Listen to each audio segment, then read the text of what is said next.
विभिन्न उद्यमीहरूको कथाको खोजी गर्ने क्रममा एक आमा जो अहिलेको एक सफल उद्यमीको रूपमा प्रचलित छिन्, उनको जीवन कथा तथा व्यवसायको व्यवस्थापनले हाम्रो ध्यान आकर्षण गर्यो। अनेकौं समस्याको बेलामा पनि उद्यमशीलतालाई अघि बढाउन सक्षम नारी सुरुचि खड्का। शब्दमा बयान गरेर नभ्याइने महान व्यक्तित्व आमा जब उनको बच्चाको स्वास्थ्यमा कुरा आएको थियो तब जन्मिएको थियो आमाज क्रिएसन। अहिलेको समयमा डम्बर कुमारी बाई आमाज क्रिएसनको नामले प्रचलित रहेको छ। डम्बर कुमारी बाई आमाज क्रिएसन एक सोचमूलक स्वास्थ्यमा आधारित क्लोदिङ ब्रान्ड हो। यसले मातृत्वको न्यानो अनुभूतिको साथसाथै परम्परालाई पनि झल्काउँदै आएको छ। आजभन्दा केही वर्ष अगाडि आफ्नो शिशुको आवश्यकतालाई ध्यानमा राख्दै गर्दा जन्मिएको आमाज क्रिएसनले आजको समयमा 21 जनालाई रोजगारीता प्रदान गर्दै आएको छ।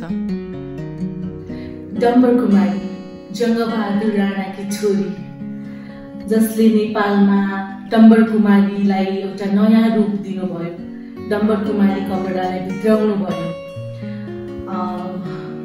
उहाँको चाहिँ एकदमै यो आर्ट्सहरूमा चाहिँ धेरै इन्ट्रेस्ट थियो उहाँलाई। अनि जङ्गबहादुर राणाको एकजना छोरीलाई चाहिँ नि बनारसको महाराजासँग बिहा गरिदिनु भएको थियो पहिला पोलिटिकल टाइअप्सको लागि। त्यही बेलामा चाहिँ डम्बर कुमारी चाहिँ आफ्नो सिस्टरकोमा चाहिँ तीर्थयात्राको लागि जानुभएको बनारस, र बनारसमा गरिएको कटन फ्याब्रिकमा ब्लक प्रिन्ट्सहरू हेरेर उहाँलाई त्यसले अट्र्याक्ट गरे भएर उहाँ नेपालै आउनु मन गर्नुभयो।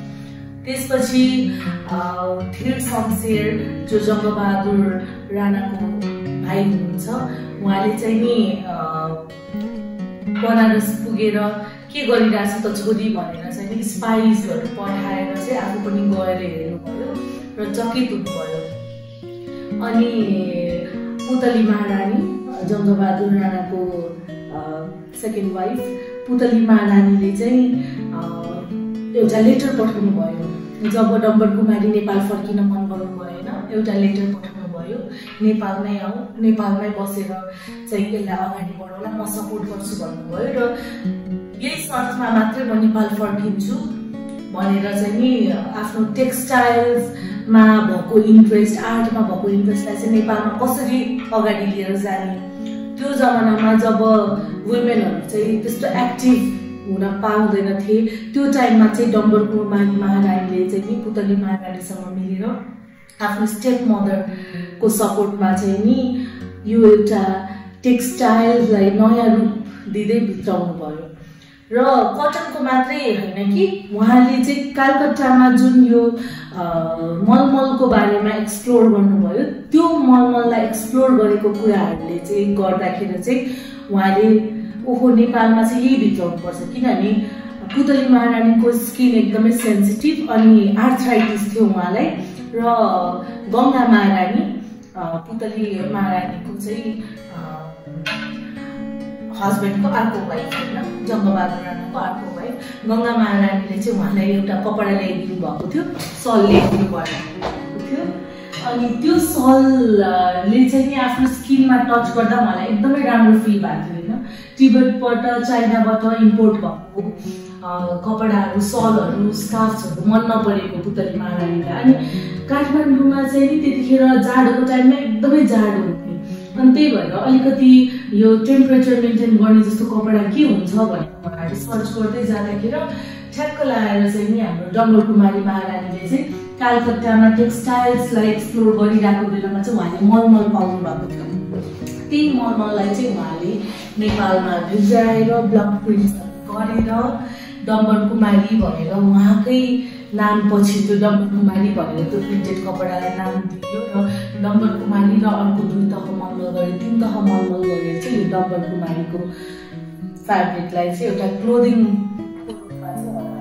स्टोरबाट सुरु गर्नुभयो। पछि त्यसैको लुगाहरू बनाउँदै लगाउने क्रममा चाहिँ नि राणाहरू, एलिट फ्यामिलिजहरूबाट चाहिँ नि यो सुरुवात भयो। बिस्तारै अहिले चाहिँ सबै नेपाली जनता माझमा चाहिँ यो लोकप्रिय हुँदै गएको छ। यसको चाहिँ साइन्टिफिकल्ली धेरै रिसर्चहरू पनि भयो।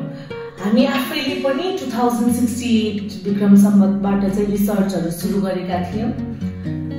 त्यसै बिचमा मैले धेरै रिसर्च एन्ड स्टडिज गरिसकेपछि चाहिँ नि आजभन्दा 5 वर्ष अगाडि मैले यो काम सुरु गरेँ र अझै पनि हामीले त्यसमा रिसर्च गरेर यसको धेरै स्टडी गरेर यसलाई चाहिँ नि अब नेपालमा डम्बरकुमारीको लिगेसीलाई कसरी मेन्टेन गर्ने र साइन्टिफिकली प्रुभन हेल्थ बेनिफिट्सहरू जुन छ त्यो कुराहरूलाई पनि लिएर हामीले यसमा काम गरिरहेछौँ। Ama's Creation, a story of a mother or a social entrepreneur who is truly an inspiration for every woman out there. मातृत्वको भावले जन्मिएको आमाज क्रिएसनले 3 तह मलमलका विविध कपडाहरूलाई धेरै किसिमका डिजाइनहरूमा ढालेर बजारमा उपलब्ध गराइरहेको छ। थोरै लागत र ग्राहकका साथ सुरु भएको आमाज क्रिएसनले अहिलेको समयमा एकदमै राम्रो बजारको सृजना गरेको छ। डम्बरकुमारी मलमल एक कपडा मात्र नभई विरासत हो। यसको नाम नेपालको पहिलो फेसन डिजाइनर जङ्गबहादुर राणाको छोरी डम्बरकुमारीको नाममा राखिएको हो। डम्बरकुमारी मलमलले उनको सक्षमता र साक्षरतालाई अझै पनि अगाडि बढाउँदै आएको छ। हरेक कपडाको साथ डम्बरकुमारीले आफ्नोपन, सशक्तिकरण र छाप छोड्ने गरेको छ। कपडाद्वारा न्यानोपन र आफ्नोपन झल्काउँदै डम्बरकुमारी बाई आमाज क्रिएसनले नेपालको परम्परा र सम्मानलाई अघि बढाएको छ। आफ्नो आवश्यकतामा अवसरको खोजी गरेर त्यसलाई व्यावसायिक रूपमा रूपान्तरण गरी एक सक्षम नारी, आमा तथा सफल व्यवसायी कसरी बन्न सकिन्छ भन्ने बारे सुरुचि खड्काको कथाबाट सिक्न सकिन्छ। उनको यस आइडिया बारे आइडिया स्टुडियोको 7औं श्रृङ्खलामा पनि उनले प्रस्तुतिकरण दिइसकेकी छिन्। अबको भिडियो आइडिया स्टुडियो 7औं श्रृङ्खलाको।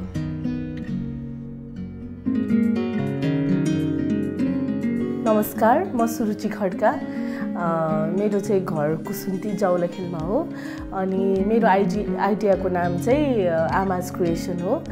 आमाज क्रिएसनको आइडिया चाहिँ नि लकडाउनको टाइममा आफ्नै एउटा बच्चालाई प्रब्लम हुँदै गर्दाखेरि त्यसको सल्युसन के त भनेर सर्च गर्दै जाँदा र पहिला मेरो पेसेन्टहरूकै लागि पनि मैले त्यो युज गरिसकेको एउटा सल्युसनको रूपमा चाहिँ यो फ्याब्रिकलाई लिँदै जाँदाखेरि फ्यान्सी डिजाइन्सहरू मैले आफ्नो बच्चालाई लगाएर सोसियल मिडियामा राख्दै गर्दा जुन एउटा पब्लिसिटी पायो होइन र नेपालकै महिला दिदीबहिनीहरूलाई रोजगारी दिएर केही गर्न सकिन्छ भनेर चाहिँ अगाडि बढाएको।